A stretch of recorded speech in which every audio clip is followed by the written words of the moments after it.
mas falar de um assunto muito importante para qualquer brasileiro. Um levantamento do Instituto Brasileiro de Planejamento e Tributação revelou que os 100 municípios com maior arrecadação de tributos no país concentram 77,6% do total arrecadado no Brasil. Mas abriga um pouco mais de um terço da população brasileira, cerca de 36,4% dos brasileiros. Tenho alguns números para trazer aqui para você que nos acompanha. Olha só, os 10 municípios que mais arrecadam, ou pelo menos que no ano de 2024 mais arrecadaram. Em primeiro lugar, São Paulo, com mais de 580 bilhões de reais ao longo do ano. Depois, Rio de Janeiro, com mais de 306 bilhões e Brasília, com mais de 180 bilhões.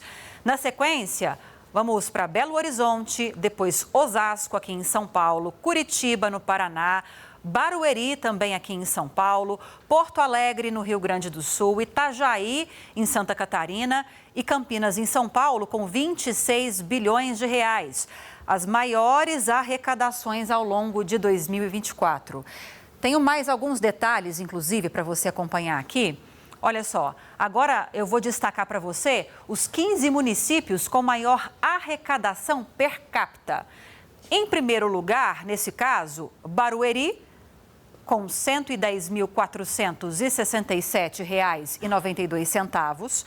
Na sequência, Itajaí, em Santa Catarina, Douradina, Araquari, em Santa Catarina, Extrema, Minas Gerais, Horizontina, Rio Grande do Sul, Osasco também aparece nessa lista, Oriundiúva, em São Paulo, Brasília, Jaguariúna, Vinhedo, São Paulo também nessa lista, Rio de Janeiro também, capitais nessa lista, Garuva, em Santa Catarina e São Francisco do Conde, na Bahia. Portanto, os 15 municípios com maior arrecadação per capita, levando em consideração o tamanho da população.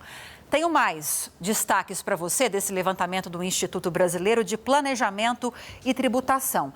Agora, você vai acompanhar a distribuição desses 100 municípios por região aqui do país. Como já era esperado, o Sudeste, gente, concentra a maior parte desses 100 municípios, mais da metade deles. 53 desses municípios que mais arrecadaram em 2024 estão na região Sudeste. Em seguida vem a região Sul, que concentra 26 dessas cidades que mais arrecadaram. Depois o Nordeste, que aparece com 12 municípios. Depois o Centro-Oeste, com 6, e a região Norte, com menos municípios que estiveram nessa lista dos que mais arrecadaram, com 3 cidades. E para a gente falar um pouco mais sobre esse mapa da arrecadação no Brasil, o que significa essa distribuição por região, quais são as consequências desse levantamento, eu recebo agora aqui no Poder Expresso o advogado empresarial e tributarista Davi Andrade Silva, a quem agradeço a participação. Bem-vindo, doutor. Boa tarde. Boa tarde, Lívia. Boa tarde a todos. É sempre uma honra.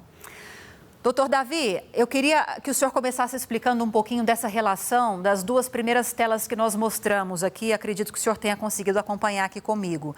Eu trouxe os 10 municípios que mais arrecadaram ao longo de 2024. Destaque para São Paulo e para Rio de Janeiro, como já era imaginado, inclusive. E depois eu trouxe também detalhes sobre 15 municípios que mais arrecadaram, mas per capita. Barueri aparece na lista em primeiro lugar. Como é que a gente estabelece essa relação entre esses números? Olívia, é importante que a gente, antes de avaliar essa notícia, no meu modo de ver, que se dê uma correta interpretação para esses números, né? Esse estudo, ele aponta efetivamente para um mapa de recolhimento de tributos, não necessariamente de manutenção desses tributos ou de arrecadação desses tributos pelos municípios.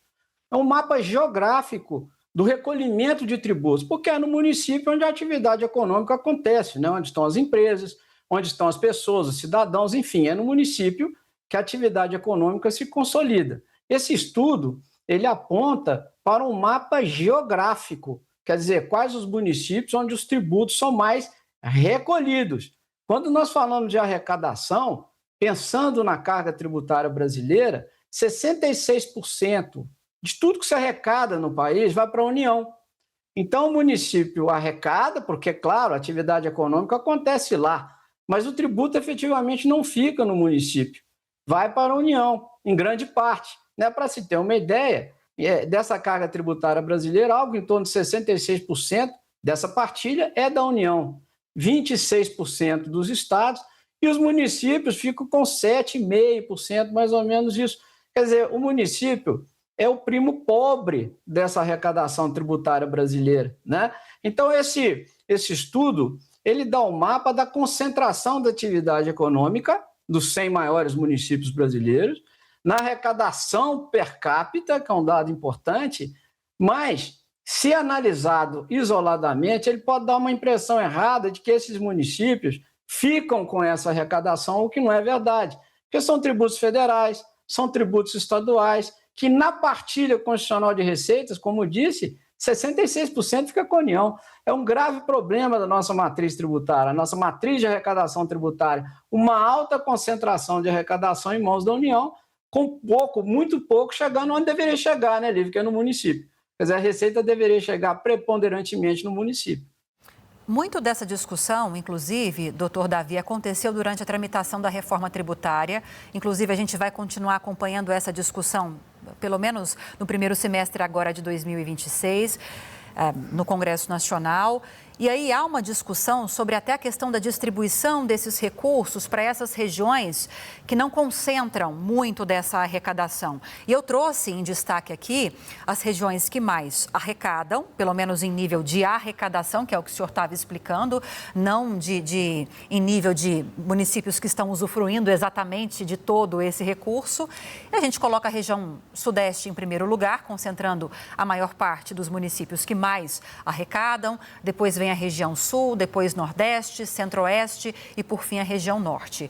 E isso diz muito sobre a concentração de empresas nessas regiões que promovem essa maior arrecadação. E eu queria que o senhor falasse um pouquinho disso para a gente, porque também diz muito sobre desigualdades regionais, onde tem menos municípios que mais arrecadam, apesar da União concentrar a maior parte desse valor, como o senhor explicou, destacando a região norte, que ficou em último lugar, é onde estão as maiores desigualdades sociais. E como corrigir isso? Tem alguma possibilidade? A reforma tributária abordou essa questão? Traz solução para isso? Olívia, infelizmente, no meu modo de ver, no meu particular modo de ver, a reforma tributária, ela acrescenta uma piora nesse quadro. Porque, veja bem, criou-se um tributo, unificou-se, né? Unificaram os tributos sobre consumo no chamado IVA dual, que, aliás, vai representar o IVA mais caro do mundo. Nós devemos ter um IVA aí na faixa de 28,5%, por sinal não temos nem a alíquota ainda, né? Mas, enfim, é um tributo que vai representar uma grave alíquota, uma alíquota alta, e essa partilha vai ser mais concentrada ainda em mãos da União em Brasília, num comitê gestor.